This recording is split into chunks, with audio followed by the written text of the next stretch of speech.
Welcome to the Erotic Realm podcast, where we explore the psychology of darker desires. I'm Em, and if you're new here, welcome. I'm a psychosexuality nerd with a background in psychology, sociology, medical science, and Tantra. I'm also in a 24/7 collared relationship, and I created this podcast with the mission of humanizing kinksters. Join me here for one-on-one, in-depth conversations as we explore the fascinating world of eroticism, one erotic realm at a time. If you love what we're doing here in the erotic realm, I'd like to ask you a quick favor. Can you follow and rate the show wherever you listen? It helps the show reach more people like you. And if you haven't yet, I'd love if you could subscribe to my Substack, Psychology of Desire. This is where I go even deeper into the science and symbolism of desire, archetypes, and erotic evolution. You'll get access to articles, unique surveys and research, and behind-the-scenes access to everything I'm building. Simply visit psychologyofdesire.substack.com. I'll see you there. And now, for today's episode. What you're about to hear in this episode is something a little different. They're not full interviews, and they're not complete stories. They're also not meant to represent anyone's entire erotic identity. What you're about to hear are peak erotic experiences, moments shared on the erotic realm over the past year that stood out not just for their intensity, but for their psychological depth. These are the moments that people remember, the moments that linger long after the scene ends. The moments that quietly reorganize how someone understands their own desire.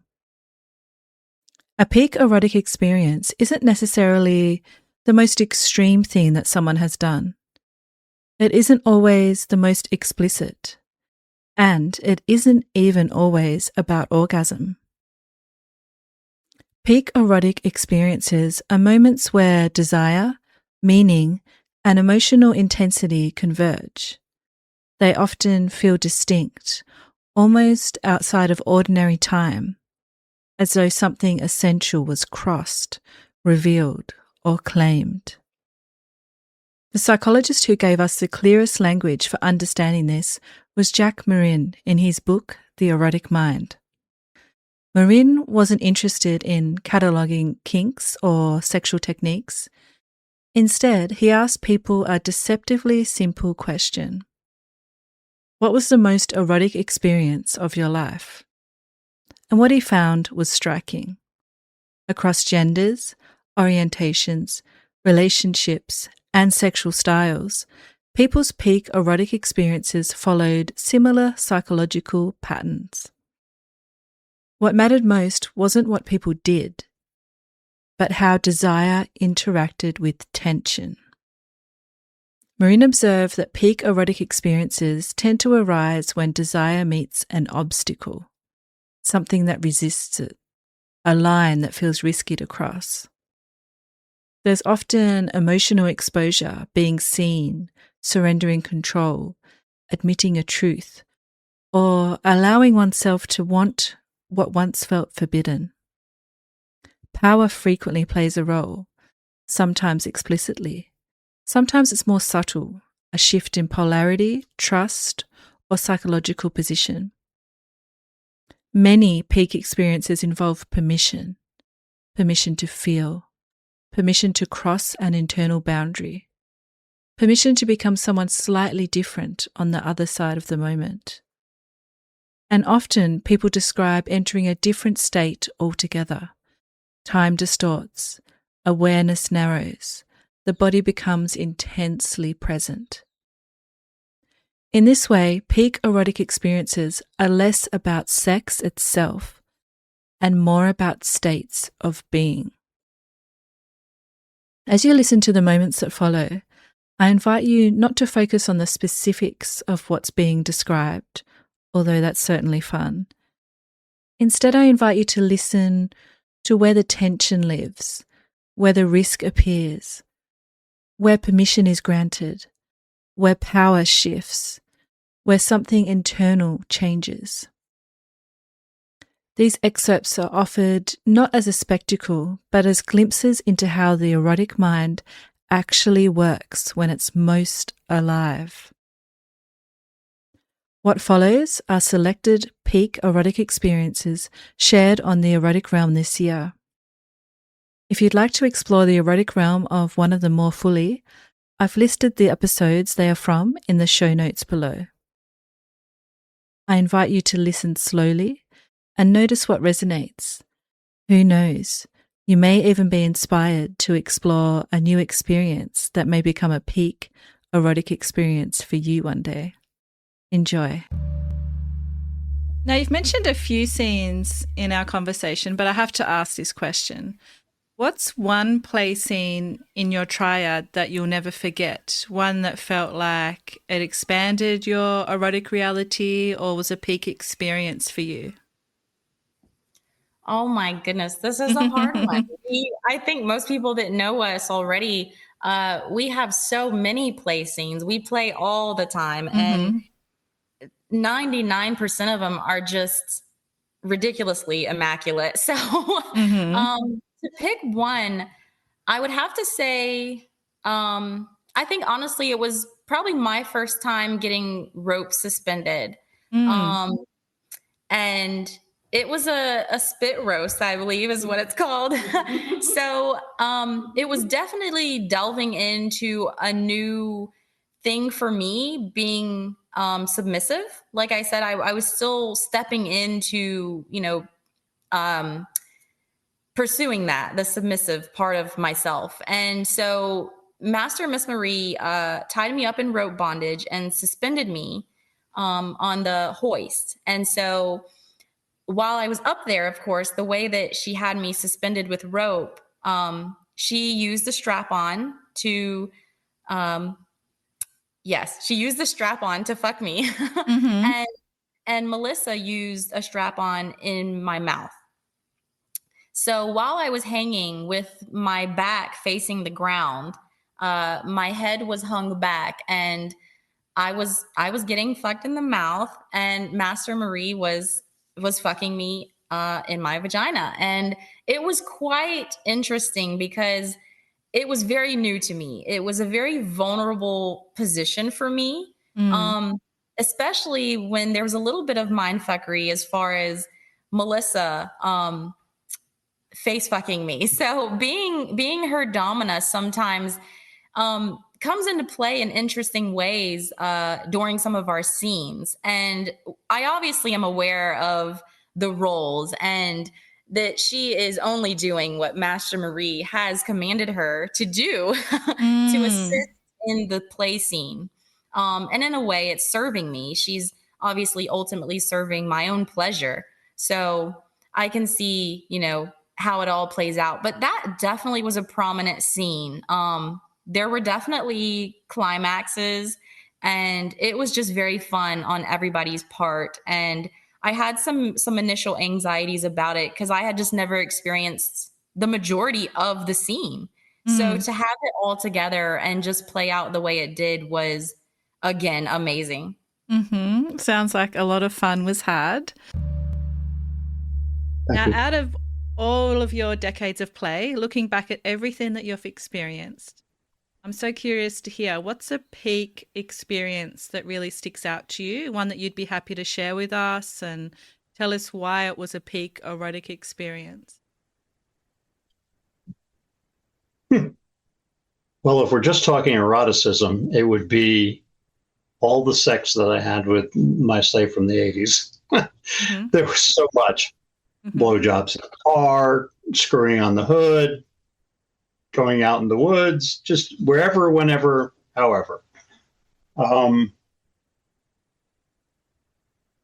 If we're going to talk about my slave wife, this is not going to sound tremendously erotic.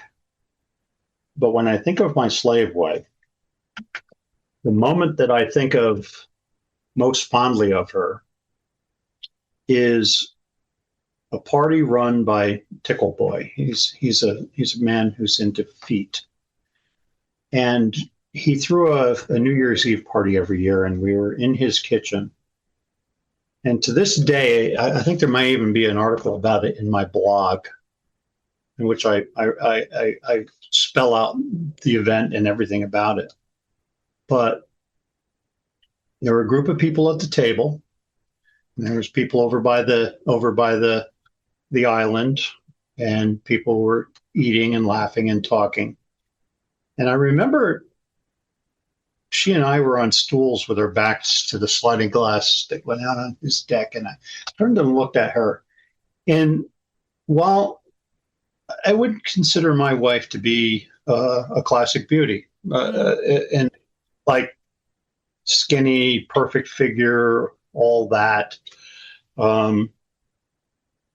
She has long blonde hair, and I looked at her, and she looked at me, and in that moment, I was struck with how beautiful she is. Aww. Now, people might say, no, that's not true. Maybe she's got a little hair on her upper lip, or maybe she's a little overweight, or this or that or the other. But I don't know. I'm sure that my sense of how beautiful she was influenced by my love for her, not by her actual appearance. But I did that thing in my mind where I'm thinking to myself, well, I'm seeing her this beautiful because I love her, or am I seeing her that beautiful because she is that beautiful? And I couldn't tell the difference at that moment. And I wrote a blog on it.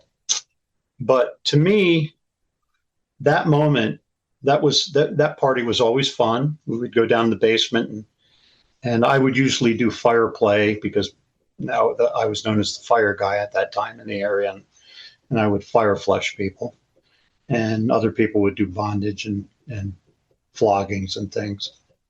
But that moment at the table was the moment that sticks out in my mind the most, of an evening spent with friends and most importantly, my slave wife.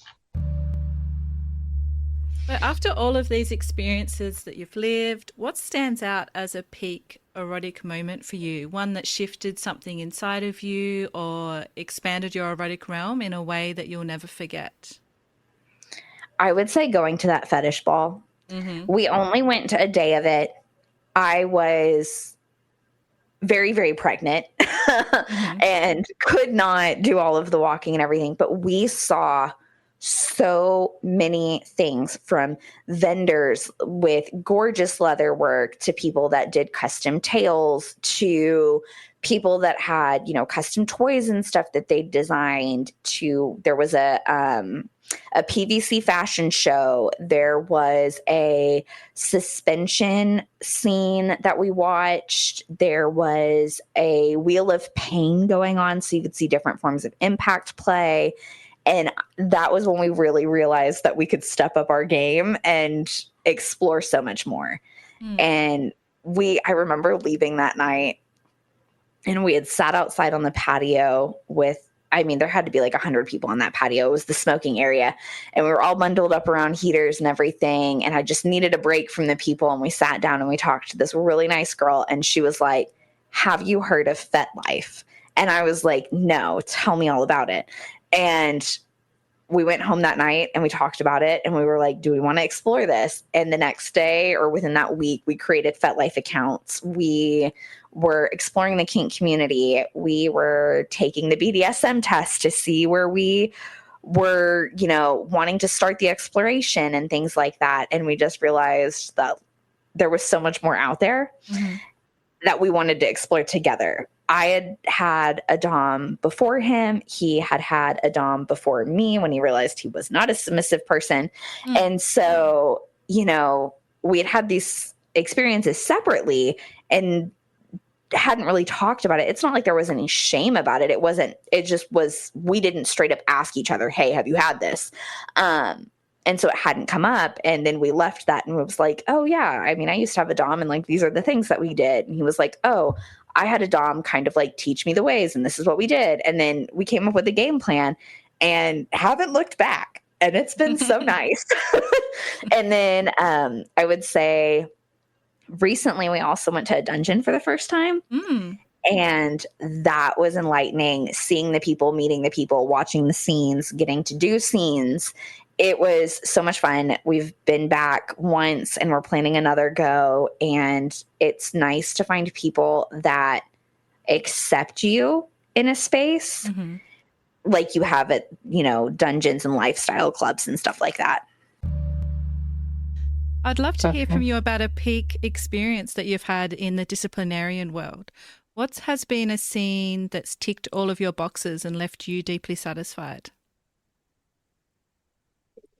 Well, just because I mentioned him earlier, there are many which I can't.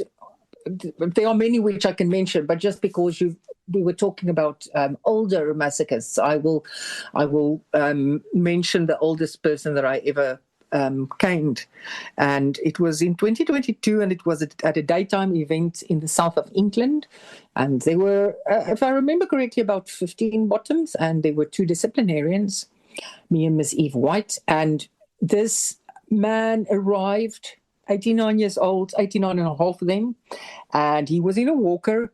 He had a lot of mobility issues. He walked very slow in his walker and, looked, he wasn't a petite man or anything. He was quite tall, but obviously it makes somebody look frail, when they use a walker. And then the moment his clothing was off and he bent over the spanking horse, all of that disappeared. You can't see his walker any longer. You can't see. So there was nothing frail about him any longer. And then his bum was ready, and the corporal punishment started on him. He took a strapping, which started at about medium severity and then became quite hard. A thorough and lengthy strapping, which warmed him up properly. And then he took a magnificent, very hard caning.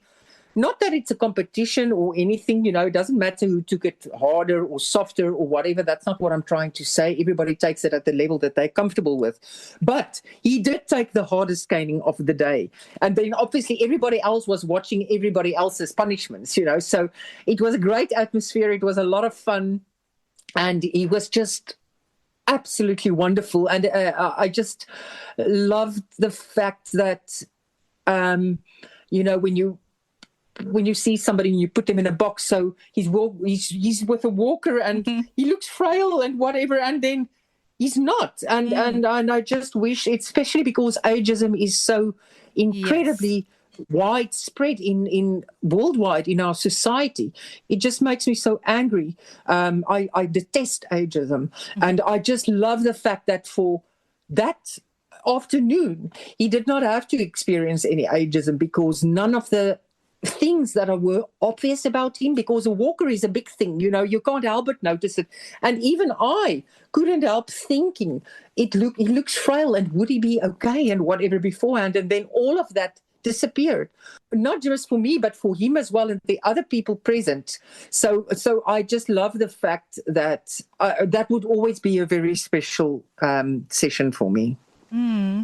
Thank you so much for sharing. Ageism sucks, and our erotic lives don't stop just because our bodies age. So thank you for highlighting that. Yes. The peak erotic experience question, did something become clear in your mind that you'd like to share? I'm still juggling with 3 separate experiences. This is the hardest question you've asked. You can share all 3 if you like. I might touch on them briefly because I don't have any of these people's consent to share the experience. Sure. So the first would be a huge degradation scene I did with a former owner in the basement of our house, where he chained me to a rafter and degraded the living daylights out of me. And it was done full nude, which is not something I usually do. I was crawling around on concrete. I had been drawn on. I had a dildo gag shoved down my throat. Just the works, and it was just a beautiful moment, and it's a peak memory that I've had that stuck out to me. The second would be with my best friend. We did a public impact scene at Crystal Chateau, last year or the year before at some point, and it was just a beautiful scene. We were quite connected in that scene and quite connected at that time, and we still are quite connected, and it was just a beautiful scene. As far as sort of mental enjoyment, it was one of the most enjoyable scenes I've ever had. And then the third one that stands out is with my previous handler, the one that ended badly. We had a really protracted night of play, including a public walk on my leash where I was walked around the block at night. So not much risk to being seen, to one of the most brutal face fuckings I'd ever had in the bath, to being tied to the bed with a butt plug in, a gag on, and he was alternating between fucking my face with his dick and a dildo. It was just one of those scenes that went on for probably maybe 6 hours of like play, and then a bit of rest, and then a bit of play. But the thing that stuck out in my mind as probably one of the best moments I've ever had was I'm really finicky with my hair getting wet. I don't like my hair to be wet. I don't like having to deal with it. I don't like drying it. I don't like any of it. So at some point through the night, he was like, well, we're going to get in the shower because I want to piss on you. And so we did, and I'm like, okay. And I put my hair up, and I'm like, can you just not get my hair wet? And he kind of just looked at me and chuckled. And he's like, yeah, I'll try. And then as soon as we got in the shower, he just grabbed me and put me under the water. And I was really, really grumpy at first, but because of the sustained play and the feelings that were running through my body, it ended up being almost orgasmic, the feeling of the water hitting my head. So it was just something that absolutely has stuck in my mind. So I can't pick between those three. I can see why. They all sound amazing. Thank you for sharing them. Thank you for listening to The Erotic Realm. If this episode stirred something in you, please take a moment to follow the show, leave a rating, or write a review on wherever you're listening. It helps more people find the show and brings visibility to this deeper conversation about eroticism and self-understanding. I'd also like to invite you to dive deeper into the psychology of desire, including my writing, research, and upcoming courses over at psychologyofdesire.com. And if you want the full experience, join thousands of curious minds on my Substack at psychologyofdesire.substack.com. This is where I release the Psychology of Desire case files, behind-the-scenes thoughts, and intimate reflections every week, plus more. Until next time, stay curious, stay embodied, and keep exploring. Also, as always, stay perverted.